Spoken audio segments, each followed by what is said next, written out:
Brihad Bhagavatamrita de Srila Sanatana Goswami. Capítulo 5. Priya, el amado. Segunda parte de 5. Texto 15. Por favor, solo escucha lo que tengo que decir.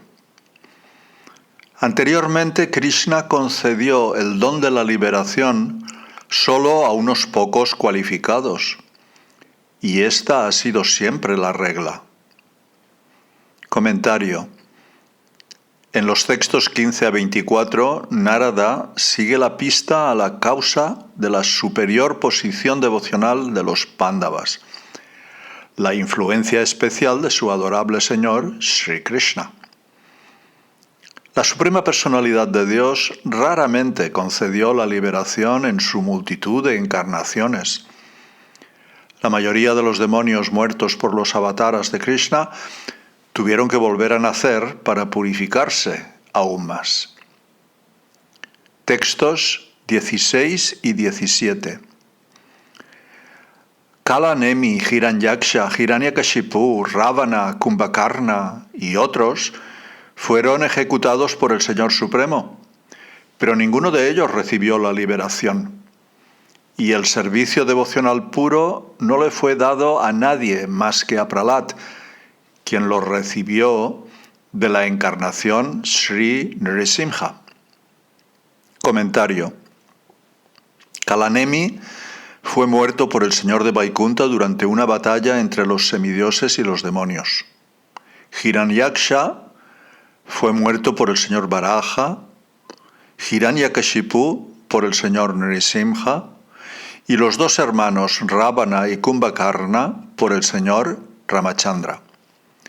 Otros daityas y rakshasas, incluyendo familiares de los demonios mencionados en estos versos, también encontraron la muerte a manos del Señor Supremo.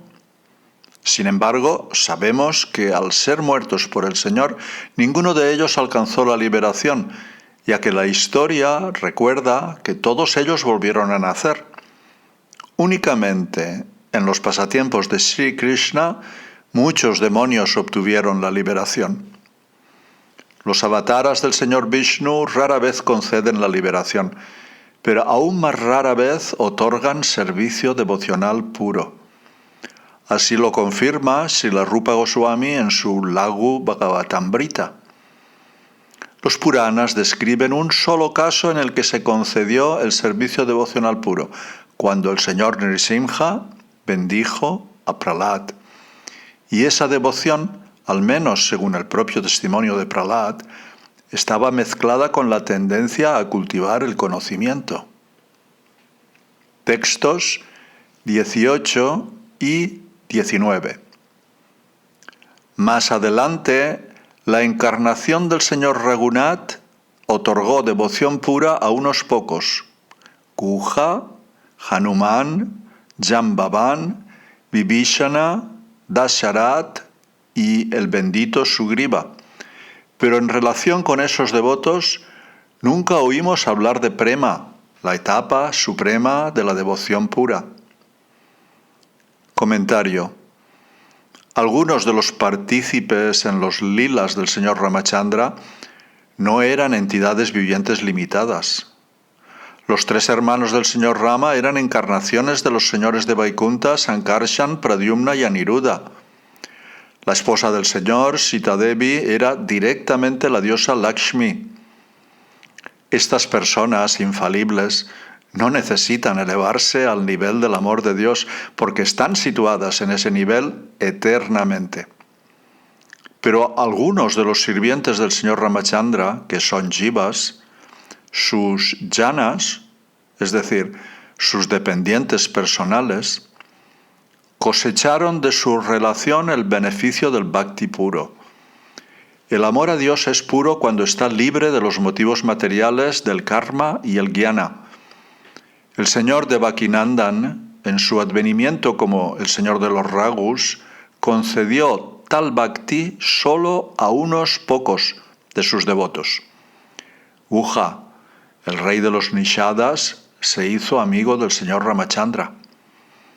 Aquí Narada dice que incluso Dasharat obtuvo el bhakti del señor Ram. Narada matiza así su afirmación para responder a una posible duda, que Dasharat era una persona desafortunada. Después de todo, Dasharat había sido maldecido por un brahmana a sufrir la separación de su hijo, y esa separación le llevó a morir prematuramente y a la lamentación. Aún así, fue bendecido con bhakti puro en virtud de su intenso apego a su hijo Ram. Su sufrimiento aparente se entiende debidamente como un síntoma extático de la separación trascendental de la personalidad de Dios. Texto 20. Sin embargo, ahora a muchas personas se les ha concedido la liberación, se han hecho devotas y se han llenado de prema puro, todo gracias a tu primo materno. Comentario. Incluso las personas que tuvieron un contacto fortuito con Krishna obtuvieron la liberación y la devoción pura. ¿Qué decir, pues, de los Pándavas que vivieron con Krishna constantemente como sus amigos íntimos? Los Pándavas no deben creerse privados de estos beneficios. Texto 21. Y por el poder de su gloria, los demonios aptos para el infierno se han vuelto inmortales después de ser muertos por él o por tales compañeros como Arjuna. Comentario. Krishna mató a muchos demonios desde la infancia, empezando por la bruja Putana. Arjuna y otros devotos también mataron demonios, así como a reyes que eran encarnaciones parciales de demonios, como Karna y Duryodhana. Estos demonios y reyes enemigos eran candidatos al castigo en el infierno porque eran enérgicos rivales de los Vaishnavas. Sin embargo, a pesar de que su destino era el infierno, gracias a la influencia trascendental de Sri Krishna obtuvieron la liberación. En palabras del Srimad Bhagavatam, en el segundo canto, todas las personalidades demoníacas tales como Pralamba, Denuka, Baka, Keshi, Arista, Chanura, Mustika, el elefante, Kuvalayapida, Kamsa, Yavana, Narakasura y Paundraka, grandes mariscales tales como Shalva, el mono, Dvivida y Balbala, Tantavakra, los 7 toros, Shambhara, Vidurata y Rukmi, así como también grandes guerreros como Kamboja, Matsya, Kuru, Srinjaya, Keikaya, habrán todos de pelear vigorosamente, bien sea directamente con el señor Hari o con él bajo sus nombres de Baladeva, Arjuna, Bhima, etc. Y los demonios, siendo así matados, habrán de alcanzar bien sea el Brahmajyoti impersonal o su morada personal en los planetas Vaikunta. El señor Balaram mató a Denuka, Dvivida, Balbala y otros. Pradyumna mató a Shambhara. Muchukunda mató a Kalayavana y Bhima, Arjuna y otros devotos mataron a enemigos, como el rey de Camboya. Pero en realidad, Krishna mismo mató a esos demonios. Krishna simplemente obró a través de la representación de sus devotos para permitirles compartir las glorias de sus actos. Textos 22 y 23. Sabios reflexivos como Vishvamitra, Gautama y Vashishta estaban absortos en austeridades, meditación de mantras y conocimiento espiritual. Tenían diversos objetivos en la vida, pero mientras peregrinaban a Kurukshetra, Shri Krishna les inspiró misericordiosamente, de modo que le rogaran obtener devoción pura. Así la lograron y se dedicaron plenamente a su servicio devocional. Comentario. Vishvamitra es un sabio especialmente austero. Gautama, un experto en salmodiar mantras. Y Vashishta, un profundo conocedor de la filosofía espiritual. Antes de conocer al Señor Krishna, no eran devotos puros. sino que buscaban el éxito en los caminos de la religiosidad mundana, la prosperidad, el disfrute y la liberación. Purificados e inspirados al ver a Krishna en el lugar sagrado de Kurukshetra, estos tres y otros presentaron una petición trascendental que encontramos registrada en el Srimad Bhagavatam, en el canto 10. Hoy hemos visto directamente tus pies, la fuente del sagrado Ganges que lava cantidades de pecados. Los yogis perfeccionados pueden, en el mejor de los casos, meditar en tus pies dentro de sus corazones, pero solo aquellos que te rinden servicio devocional de todo corazón y de esta manera vencen la cubierta del alma, la mente material, te alcanzan como su destino final. Por lo tanto, ten la bondad de mostrar misericordia hacia nosotros, tus devotos. Srila Sridhar Swami explica en su comentario sobre el Srimad Bhagavatam que los sabios consideraban la audiencia con Krishna la recompensa final por sus méritos religiosos acumulados. Conscientes de su excepcional buena fortuna, se atrevieron a pedir a Krishna el favor del servicio devocional puro. En caso de que Krishna tratara de disuadirlos diciendo: ¿para qué necesitan ustedes el servicio devocional? Simplemente continúen realizando austeridades como siempre han hecho. Le recordaron a Krishna que en el pasado solo sus devotos puros trascendieron las cubiertas de los cuerpos burdo y sutil, no los ascetas impersonalistas. Texto 24. Incluso las criaturas inmóviles de las especies cubiertas por la modalidad de la ignorancia, árboles, enredaderas, etc., se han visto elevadas a la conciencia de la bondad pura. Ahora esos árboles y enredaderas derraman una lluvia de savia nectárea de Krishna Prema. Comentario. Se entiende que la vida vegetal está en la modalidad de la ignorancia, porque las entidades vivientes que nacen en las especies vegetales pierden el poder de sus sentidos para la acción. Los árboles y enredaderas de Vrindavan, sin embargo, son devotos puros trascendentales a las tres modalidades de la naturaleza material, sin que la ignorancia los cubra más que a cualquiera de los habitantes de ese lugar sagrado. Aún así, Narada respeta la idea general de la vida vegetal al describirlos como cubiertos por la ignorancia, o, alternativamente, puede que esté describiendo la vida vegetal fuera de Vrindavan en áreas tales como Hastinapur. La reina Kunti se refirió a la condición de los árboles y las plantas en Hastinapur en sus oraciones a Krishna. Dijo: todas estas ciudades y aldeas están floreciendo en todos los aspectos, porque hay hierbas y granos en abundancia. Los árboles están llenos de frutas, los ríos están fluyendo, las colinas están llenas de minerales y los océanos están llenos de riquezas, y todo esto se debe a que tú les has lanzado una mirada. Aunque originalmente se encontraban cubiertos por tamoguna, la ignorancia, los árboles y las plantas de Hastinapur florecieron alcanzando el tesoro más elevado del amor a Dios por el mero hecho de que Krishna los mirara. Estas especies inferiores a la especie animal se elevaron a la conciencia pura, o Shuddha-sattva, donde los Vaishnavas comprenden la conciencia de Krishna. O, tomando otro significado de la palabra Shuddha-sattvika, Baba, los árboles y plantas de Hastinapur manifestaban los éxtasis sáttvika de aturdimiento, erizamiento del vello corporal, etc.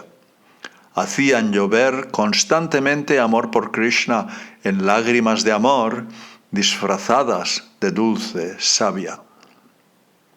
Texto 25. Oh hermanos de Krishna, ¿cómo describir adecuadamente las infinitas maravillas de su belleza corporal, su refulgencia y su encanto? En nadie más se han visto rasgos tan atractivos. Comentario. ¿Por qué la liberación y la devoción pura se obtienen más fácilmente de Krishna que de cualquier otra forma de la divinidad? Porque Él es atractivo en grado superlativo. La belleza de sus rasgos plenamente atractivos no se ha visto nunca en nadie más, ni en el Señor de Vaikunta, ni en ninguna de las encarnaciones de Vishnu. En opinión de Narada, incluso el intento de describir la belleza única de Krishna resultaría inútil. Texto 26.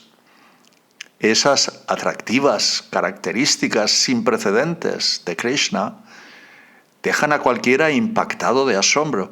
Lo mismo ocurre con sus pasatiempos, sus cualidades, su amor puro, sus gloriosas virtudes y los lugares donde él se divierte.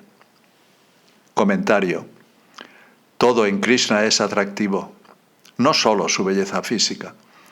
Todo lo que hace es divertido y lleno de variedad. Sus virtudes, como la compasión, son perfectas e ilimitadas, y él ama a sus devotos incondicionalmente, como ellos lo aman a él. Él exhibe todos los rasgos de carácter noble, como la preocupación por las personas desafortunadas y la sumisión a los deseos de sus devotos. El bosque de Sri Vrindavan y sus otros lugares de recreo también atraen los corazones de todos los que entran. Los Pándavas, a quienes Narada ha llamado hermanos de Krishna, han comprendido ciertamente estas verdades y son, por tanto, los más afortunados entre los seres humanos. Texto 27. Creo que si él no hubiera descendido en su propia forma original, el mundo nunca habría conocido su verdadera identidad como la personalidad de Dios. Comentario. Hay un dilema lógico en esta descripción. Si el encanto superlativo del Señor Supremo no existiera antes de la aparición de Krishna, ese encanto no sería eterno. Si existiera, entonces Krishna no sería superior a las otras formas de la divinidad. Esta aparente contradicción, sin embargo, se resuelve fácilmente. Antes de que Krishna adviniera en Mathura hace 5.000 años, su eterno atractivo pleno no había sido visible en este mundo desde hacía mucho tiempo. Había sido olvidado, incluso por los sabios védicos y semidioses.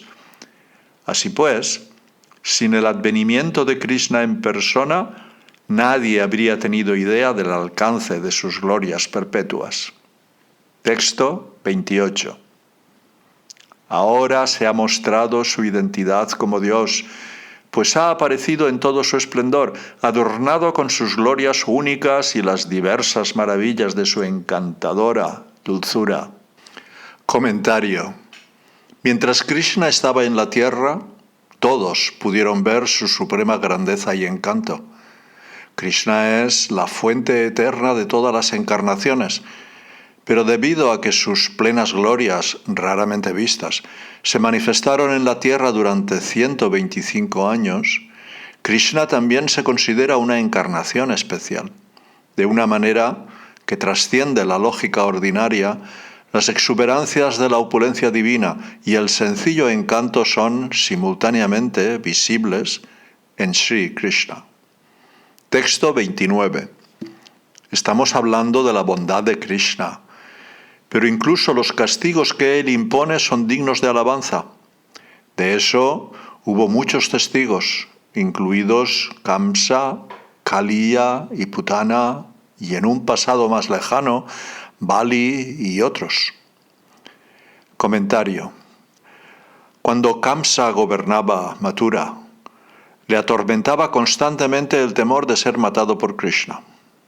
Sin embargo, como efecto secundario de esta meditación involuntaria, Kamsa se volvió totalmente consciente de Krishna. Sukadeva Goswami describe en el canto 10 del Srimad Bhagavatam: sentado en su trono o en su cuarto de estar, acostado en la cama o, en verdad, en cualquier lugar en que estuviese, mientras comía, mientras dormía o caminaba, Kamsa solamente veía a su enemigo, el Señor Supremo, Rishikesha. En otras palabras, pensando en su omnipresente enemigo, Kamsa se volvió consciente de Krishna con actitud desfavorable. Llegado el momento de la muerte de Kamsa, Krishna lo sacó a rastras de su tribuna en el estadio y saltó sobre su pecho. En consecuencia, cuando Kamsa falleció, pudo sentir el pie de Krishna sobre su pecho y ver el rostro bendito de Krishna. Tras la muerte de Kamsa, Krishna ordenó un funeral regio al que asistieron los príncipes Yadu, los pastores de Braja y el propio Señor Krishna. Comportándose como un querido amigo de la familia, Krishna consoló además a las viudas de Kamsa y concedió el trono vacante al padre de Kamsa, Ugrasena. Ser castigado por Krishna también benefició espiritualmente a muchos aliados de Kamsa, incluidos los luchadores de Mathura, así como a reyes como Jarasandha. Solo los enemigos más malévolos del Señor, a saber, Shishupal y Dantavakra, no obtuvieron su plena misericordia en vida. Estos dos demonios disgustaron a Krishna al ofender a los brahmanas, pero como los demonios eran en realidad sus siervos eternos encubiertos, al final también recibieron su misericordia. Oponentes como los luchadores Chanura y Mushtika eran menos culpables. Al enfrentarse a Krishna cumpliendo las órdenes de Kamsa, se contaminaron del espíritu envidioso de Kamsa. Aún así, a los luchadores se les permitió disfrutar del favor de ser abrazados por Krishna durante el combate, al igual que los pastorcillos de Braja en sus simulacros de lucha con Krishna. Krishna también honró a los luchadores dirigiendo sus funerales. En el Srimad Bhagavatam, en el canto 10, dice: después de consolar a las damas reales, el Señor Krishna, sustentador de todos los mundos, dispuso que se llevaran a cabo los ritos funerarios prescritos. El señor Balaram capturó repetidamente a Jarasandha en combate, pero lo liberó en todas las ocasiones, solo para glorificar la destreza de Jarasandha. Krishna, Balaram y sus amigos hicieron una visita personal al palacio de Jarasandha para instituir permanentemente su reputación como gran seguidor de la cultura brahmínica y gran donante de caridad. Paundraka y otros enemigos del Señor recibieron un trato misericordioso similar. En el texto 21, y con el empleo de las palabras Atmana Maritaha, todos muertos por él en persona, Narada da a entender que todos ellos alcanzaron la liberación. Narada lo confirmó, además, en una conversación con el padre de Krishna, Vasudeva, en el Srimad Bhagavatam, en el canto 11. Los reyes hostiles, como Shishupal, Paundraka y Shalva, pensaban incesantemente en el Señor Krishna. Incluso acostados, sentados o participando en otras actividades, meditaban envidiosamente en los movimientos corporales del Señor, sus pasatiempos festivos, sus miradas amorosas a sus devotos y otras características atractivas mostradas por el Señor. Así, siempre absortos en Krishna, alcanzaron la liberación espiritual en la propia morada del Señor. ¿Qué decir entonces de las bendiciones ofrecidas a quienes fijan constantemente su mente en el Señor Krishna en una disposición amorosa favorable? Los demonios que invadieron el territorio sagrado de Krishna, Gokula, obtuvieron de Krishna una misericordia aún mayor que la de los reyes que se le enfrentaron en Mathura y Dwarka. Kaliya fue bendecido con el contacto de los miembros de Krishna más a fondo que los luchadores en el estadio de Kamsa. Mientras Krishna bailaba con entusiasmo sobre las cabezas de Kaliya, la serpiente recibió el polvo de Vrindavan directamente de los pies de Krishna, un beneficio que las esposas de Kaliya alabaron en éxtasis, diciendo: «Oh Señor, no sabemos cómo la serpiente Kaliya obtuvo esta gran oportunidad de ser tocada por el polvo de tus pies de loto». La diosa de la fortuna realizó austeridades durante siglos, renunciando a todos los demás deseos y tomando votos austeros para conseguir lo mismo. Consecuentemente, Kaliya recibió una misericordia especial, pues Krishna utilizó cada una de las cabezas de Kaliya como escenario de baile. Krishna también aceptó la adoración y las plegarias de Kaliya, le impartió órdenes personales y le concedió la isla de Ramanaka, donde pudo vivir sin temer a su archienemigo Garuda.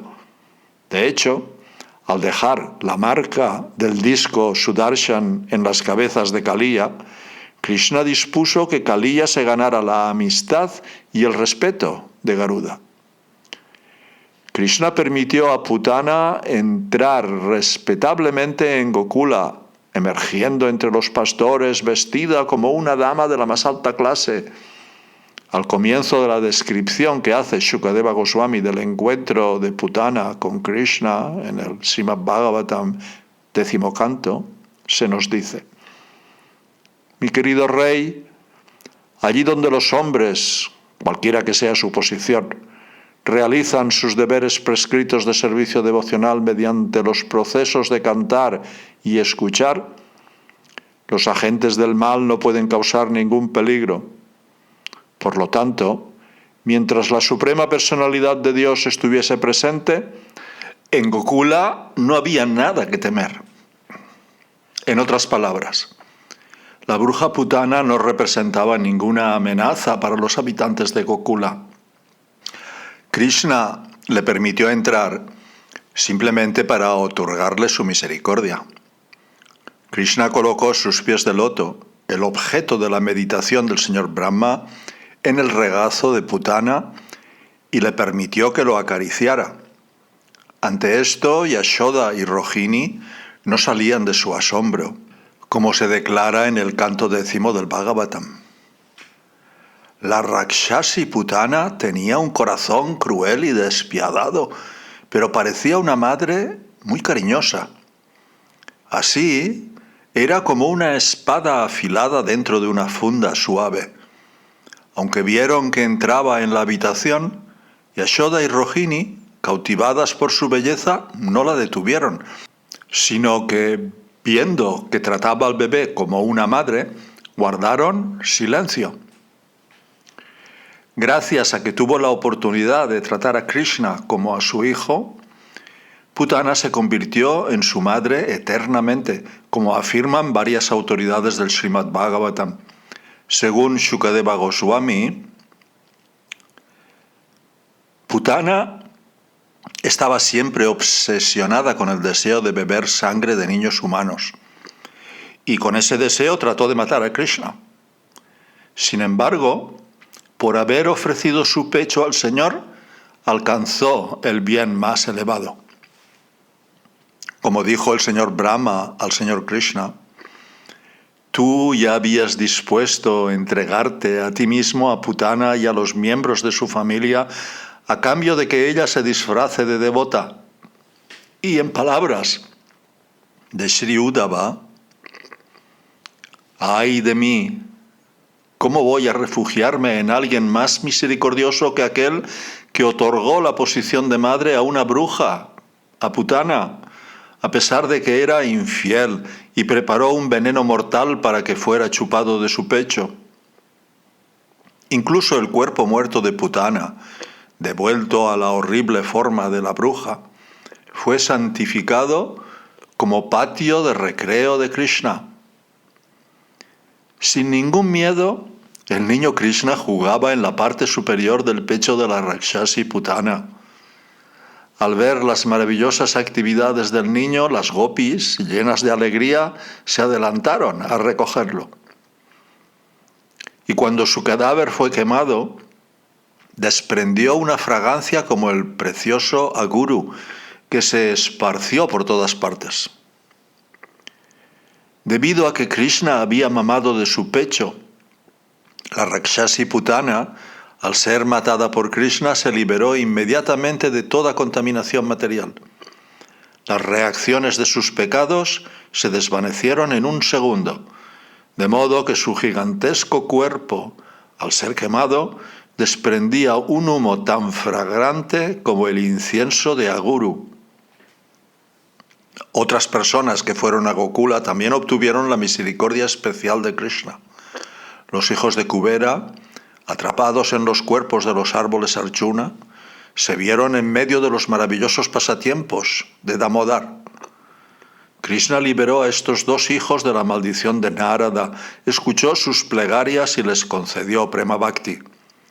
Aghasura fue agraciado porque Krishna entró en la enorme boca de Agha junto con los pastorcillos y los terneros, y Agha obtuvo la liberación de Krishna de un modo que asombró al mundo entero. Su cadáver sirvió de atracción en Braja.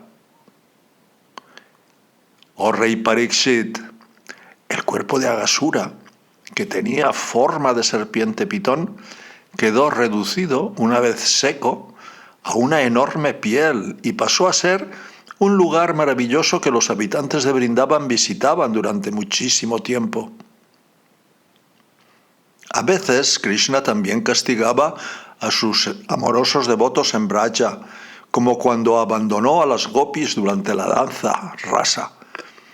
Esto lo hizo para aumentar la intensidad de su amor por él. Como Krishna estaba encantado con el amor de las gopis, su principal razón para abandonarlas fue oírlas hablar como enloquecidas al verse separadas de él. Como él mismo explicó, la razón por la que no correspondo de inmediato al afecto de los seres vivos, incluso cuando me adoran, oh gopis, es que quiero acrecentar su devoción amorosa. Entonces ustedes se vuelven como un pobre que ha ganado alguna riqueza y luego la pierde. Y por eso siente tanta ansiedad por lo perdido que no puede pensar en otra cosa. Mis queridas niñas, comprendiendo que simplemente por mí rechazaron la autoridad de la opinión mundana, de los Vedas y de sus familiares, actué como lo hice solo para que su apego por mí aumentara, incluso cuando desaparecí repentinamente de su vista, nunca dejé de amarlas. Por tanto, mis amadas gopis, por favor, no alberguen ningún mal sentimiento hacia mí, su amado. No soy capaz de pagar mi deuda por su servicio inmaculado, ni siquiera durante una vida de Brahma. Su conexión conmigo es irreprochable. Ustedes me han adorado, cortando todos los lazos domésticos que son difíciles de romper. Por lo tanto, por favor, permitan que sus propias acciones gloriosas sean su compensación. La misericordia del castigo de Krishna se hizo evidente no solo cuando apareció en su forma original en Gokula, sino también en muchas de sus encarnaciones. Como Sri Vamana, por ejemplo, cuando el Señor arrestó a Bali Daityaraj y lo humilló, el Señor declaró al mundo el poder de la sobria determinación de Bali. Entonces, habiéndole arrebatado el trono del cielo, el Señor Vamana le dio a cambio el reino más grande de Sutala Loka con todas sus riquezas. Y el Señor tomó el puesto de portero en el palacio de Bali y defendió las puertas del palacio de la incursión de Ravana. Y cuando Durvasa rogó al Señor Vamana que dejara a Bali por algún tiempo y defendiera a Durvasa contra el demonio Kusha, el Señor Vamana se negó a hacerlo sin el permiso de Bali. En otras encarnaciones más, la personalidad de Dios mató a demonios como Madhu, Kaitaba, Kalanemi, que habían disfrutado del placer de oponerse al Señor en batalla. Todos ellos recibieron gran misericordia de Él. Estas historias se relatan en varios Puranas. La misericordia mostrada por Sri Krishna mediante sus encarnaciones es un reflejo natural de la suprema misericordia que Él muestra en su forma original. La fuente de las encarnaciones es glorificada por las glorias de cada una de sus expansiones.